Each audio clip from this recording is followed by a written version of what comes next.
స్నేహితుడు వస్తే ఇంత అవమానం చేసినవాడు ఒకడు, పరమపేద బ్రాహ్మణుడైన స్నేహితుడు వస్తే గొప్ప సత్కారం చేసినవాడు ఒకడు.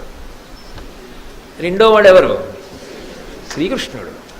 అదే కుచేలుడు వస్తే నిజానికి ఆయన ఒంటి మీద చిరుగు కనపడకుండా లేని బట్ట లేదు, అంటే చిరుగు దాచడానికి వీల్లేదు.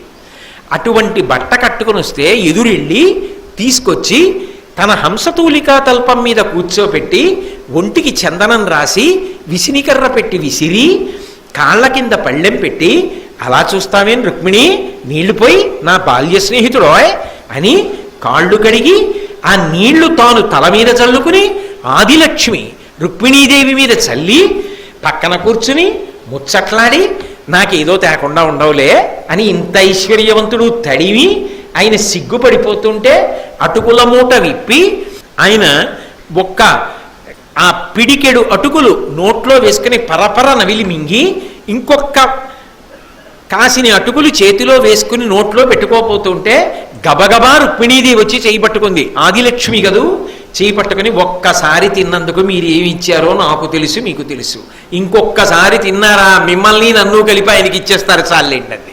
అది కృష్ణ పరమాత్మ యొక్క విశేషం.